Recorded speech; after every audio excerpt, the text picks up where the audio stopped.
Hello, everyone. My name is Jun Kim, and today I will present our work, Kinetic, Verifiable Dynamic Network Control. Kinetic is a collaborative work between Georgia Tech, AT&T Research, and Princeton University. So through our studies and other studies, we've learned that network configuration is very hard, and there are several causes for this. First is high-level tasks are realized through low-level commands and scripts, so it's hard to understand. The configuration files are distributed all over the network, so it's hard to manage.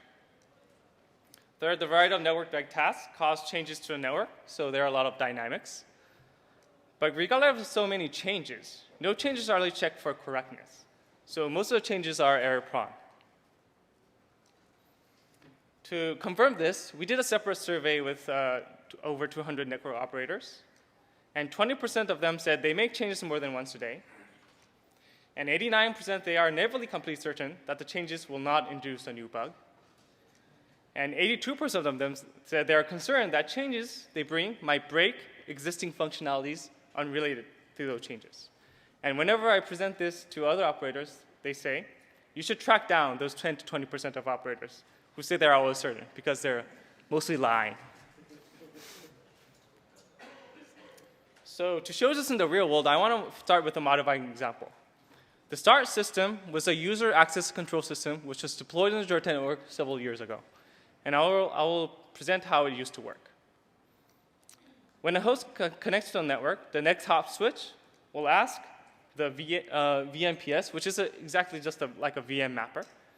And the switch will ask the network whether it's ever saw this client in the network. If it never saw it, it will put on an unregistered VLAN, so the packet will be forwarded to the registration server there.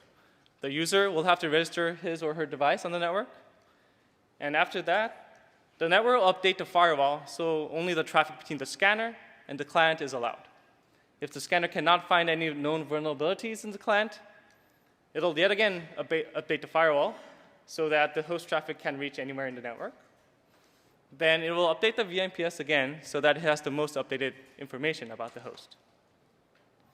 So when the client reconnects, the next hop switch will ask the VMPS again. Because it's successfully registered, it will put on the registered VLAN, and finally, the packet can go to the internet. And there are really interesting things to capture in this example. First thing is, there are a lot of network events which is changing the forwarding behavior in the network. And the problem is, this is automated using ad hoc scripts, and the configuration and changes are all distributed all over the network. And it's simply too complex. So in recent years, we saw an introduction of a new way of managed network called software-defined networking. And in contrast to traditional networks, where individual devices embed their own control logic, SDN advocates one control logic embedded into the central controller as a software program. However, SDN is not a silver bullet. SDN does allow you to write programs in high-level language like C++, Java, Python, or Pyretic. So it's slightly better than low-level commands and scripts used in traditional networks. SDN's central control scheme makes it much easier to manage everything because it's better than distributed configuration files in traditional networks too. However, SDN still lacks a good abstraction of capturing the dynamics in the network. And SDN misses some inherent function that checks the correctness of changes the program can make on the network. So these are the two things our work tries to tackle and solve in SDN. What SCM Platform needs is a guidance on how to implement a network control program, and specifically how to provide dynamic control that handles arbitrary network events, such as intrusion detection, traffic load shifts, and etc. It also needs some verification and guarantees about the program's correctness. And there are some huge missed opportunities, regardless of the fact that the control logic is written as a software program. So I talk about events, reactions, and events. There are a lot of different types of network events. Some network traffic-related events could be traffic load increase or decrease, security instances, user-specific events could be user authentications, excessive data usage of a host. Data plane events could be topology changes or link or switch failures, and so on. It's interesting to see that different operators will have different reactions to some event. For example, if the event was host is infected, some operator may say only block that infected host. Some other one could say block all communications in the network. Yet another one could say direct those communications to our internal honeypot so that we can do further investigation of the traffic. So our insight in that work is network events and dynamic reactions to them should be programmatically encoded in the network control program by operators.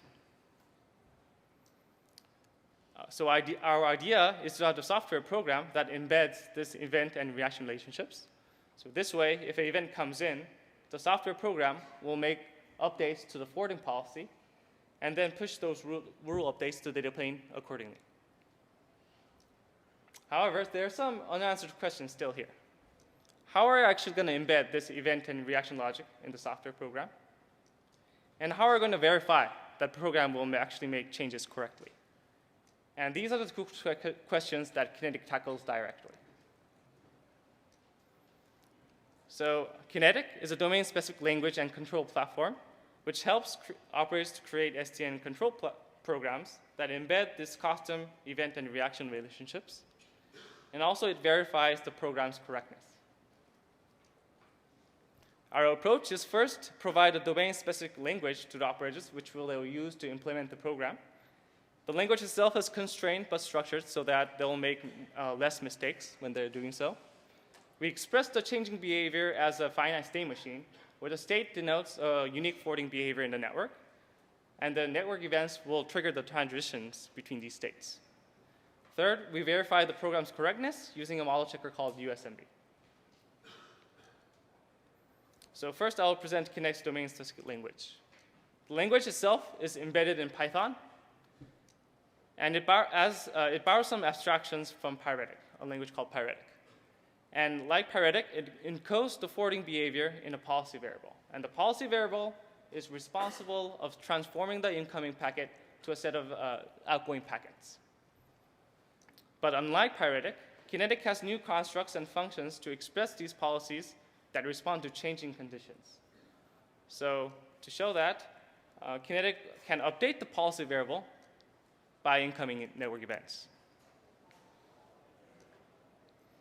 Next, I will show Kinetic's finite state machine using an IDS example. In an intrusion detection system, the event will be an alert called infected. And the state will be the policy variable's value, which could be allow or block. So first, we'll start on the left side, where the policy is to allow packet. Later, we'll see an event which makes infected true. Then we'll transition to the right state, where the policy is to block traffic. Later on, we can see another event which will make infected false. Then we'll go back to the left side, where the policy is to allow traffic again. However, there's some troubles here. We cannot apply this whole finite state machine on the whole network. We cannot block every traffic because one host is infected. There are many different flows in the network, and each flow can have its own independent finite state machine. So in Kinetic, we deal with this by decomposing it to multiple finite state machines. And the finite state machine instance is instantiated per flow in Kinetic. So specifically for the IDS, host will have its own finite state machine instance where they can have the unique value of the policy variable, which would be allow or block. This way, if the number of hosts is n, the total number of states will be 2n as well as transitions. So the state representation is linear to the number of hosts, the number of hosts. So in this idea example I showed, flows were defined by the source IP address, which denoted the host. But other policies may require more flexibility. It may have a different definition of a flow. So for that, we have another abstraction called located packet equivalent class, or shortly LPEC. And using these abstractions, programmers can actually define their own flow. For example, if you want to define a flow by its destination IP, we can just write a method in Python like this, and then it will define the flow by its destination IP. Next, I will present Kinetic's verification process. Kinetic verifies the correctness of the program using user-specified temporal properties, and it verifies the current and future behavior, forwarding behavior based on network events. The verification process is completely automated. And this is possible because the language itself is constrained but structured. And that allows automatic parsing and translation of the program the operator has written. Third, which is very important, is like verification runs before the program's deployment. So this is very important because you want to find bugs in the program before you put it on the network. So the verification process is as following. The Kinetic program will automatically generate a finite state machine model which is fit for the new SMU model checker. The user will provide some user-specified temporal properties, and together with that, the model checker will say true or false about the temporal properties, along with some counterexamples, which makes it false, if it's false. So I will give you some examples of these temporal properties I talk about. One example could be if a host is infected, please drop packets from that host. To express this, we use a language called computation tree logic. And if you use that language, it will be expressed as this, as a clean logic. And I will walk through this example. So A means for all possible transitions from that current state. G means for all current and future states. If the infected event happened, the next A is also for all possible transitions from that current state. And X means for the next state. The policy should always be drop. So using this language, it's possible to express really complex temporal properties like if a host is authenticated either by web or 802.1x and is not infected, packets should never be dropped. And this can be expressed using, as the red text below too. So we have evaluated Kinetic in two ways. First is the usability evaluation, where we did a user study against over 870 participants. We also did a separate analysis on lines of code comparison with other SDN solutions out there. Second, we also did a performance and scalability test evaluation of Kinetic programs in terms of event handling and policy recomposition. First, to provide a user study on Kinetic, we had about 870 participants with varying professions and varying experiences. The task we give them was to implement an enhanced IDS program with Kinetic, Pyretic, and POX. And then we asked them, please rank the platforms by preference, where rank 1 is the most preferable platform. As you can see in the example, Kinetic is the most preferable platform when capturing the dynamics and writing programs, which has dynamic network events coming in, followed by Pyretic and then POX. We also did the lines of code comparison, and it shows Kinetic takes around 20 to 21 lines of code to implement this program. Pyretic requires about 50 to 60, and POX, it's about 70 to 100 lines of code is required to write this program. We also compared Kinetic with other programs, with other platforms, and our analysis shows that Kinetic is comparable to Pyretic and tends to be much lesser lines of code compared to POX or Floodlight. To highlight some notable quotes from our user study, we asked them, why did you like Kinetic? And the best feature they liked was the finite state machine structure and the support for intuition. They said Kinetic is more intuitive. The only things I need to do is to define a finite state machine variable. They said it's intuitive and easy to understand. And the programming state transition in finite state machines makes much more sense. They also like the conciseness of the programs. It reduces the number of lines of code, and the logic is more concise. Of course, we also asked, why didn't you like Kinetic? And one of the things they said was the steep learning curve of Kinetic. And this is mostly for all domain-specific language, I would say. And they said Kinetic took less time and was actually more understandable, but the structure was very cryptic for this specific user. Some other ones said not friendly when finding why the program is wrong. So Kinetic will find that you have a problem in your program, but sometimes it's not guiding you well, like why do you have this bug? So this specific user said I spent a lot of time chasing down these bugs because things I left out or perhaps didn't understand. So these actually highlight a good future work and where domain-specific language and abstractions for SDN should go ahead. Next, I will present our performance evaluations, where event handling and policy recompletion time. So these two metrics are very important because Kinetic programs will react and then recompile its program whenever an event comes in, and which will change the forwarding behavior. So the summation of the event handling and policy recompletion time is the reaction time for events. So that is shown on the y-axis, the summation, and in the x-axis, we varied the number of events coming in per second. And the solid bar is showing when you run one Kinetic program, and the dotted bar is showing when you run multiple Kinetic programs composed with each other. And as you can see, if you have multiple Kinetic programs running together, it takes more policy recompilation time. And it has an increasing trend if you increase the event arrival rate. However, even if 1,000 events coming in per second, it stays around 200 milliseconds, which is reasonable and scales well.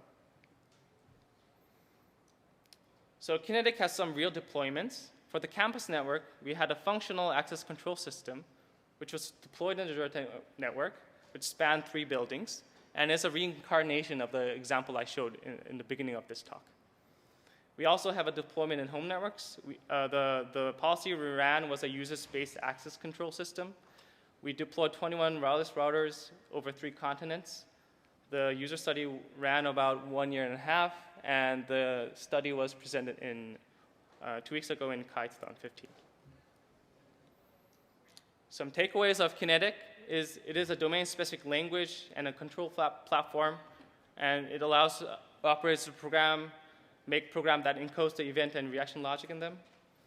The extensive user study shows that it's much easier to express dynamics in the network, and it helps to reduce the lines of code. Kinetic program scales well to large networks and a lot of events. And the verification process reduces bugs in the programs the operators will write. Some discussion on future work is one of the future is combining with verification in other stacks. So Kinetic will verify the correctness of the program, but because it makes really a lot of changes, some consistent updates to the plane is very important too. So there are some thoughts on combining these two verification in other stacks. Also, the verification on data plane state is very important. So there are some really good work in the past NSDIs and also this NSDI, I think, which tries to verify the data plane state. And we should think about combining Kinetic and other solutions to verify every stack in the network. Also, there are some good feedbacks we got with like we need more dynamic real network policies. And we should collect more real network policies out there. And I would say this is really hard to do. So I would say like we need actually some public repository, which we will encourage operators or other researchers to please upload some good network policies out there. So you can find more about Kinetic in this website, along with some GitHub repository where we put all the code. And I'm planning to actually upload all the things I found throughout this study, including the survey results, the real network policies I found, the evaluation, and all the results up there. So stay tuned. And please contact me, or after the talk, email me. You can email if you want to discuss more about the work. And thank you, and I will take questions from now.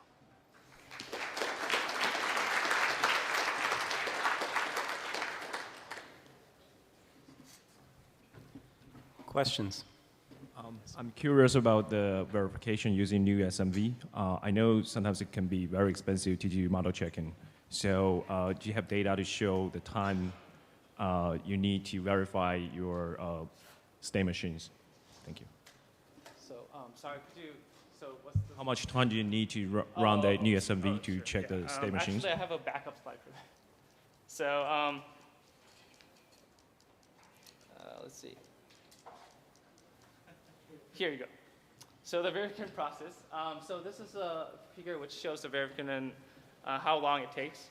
So we actually varied the number of properties too. And we also did it for single and multiple Kinetic programs running. And it shows that the verification process seems to be below 25 milliseconds even for like 100 properties for the multi-program.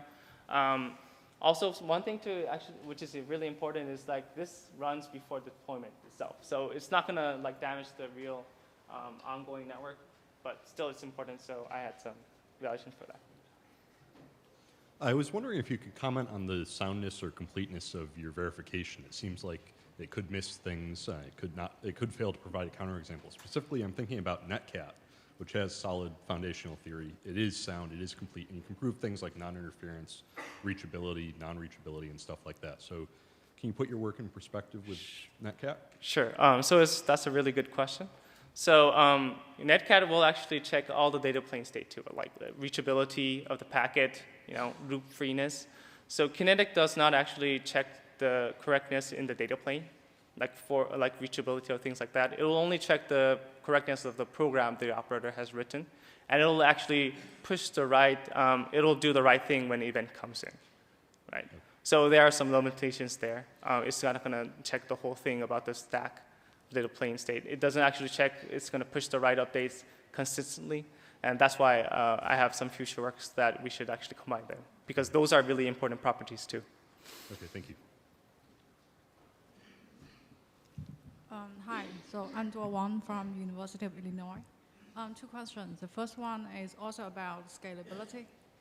So this one is nice. It's showing, like, characterizing how the performance on USMV goes as you have more like properties.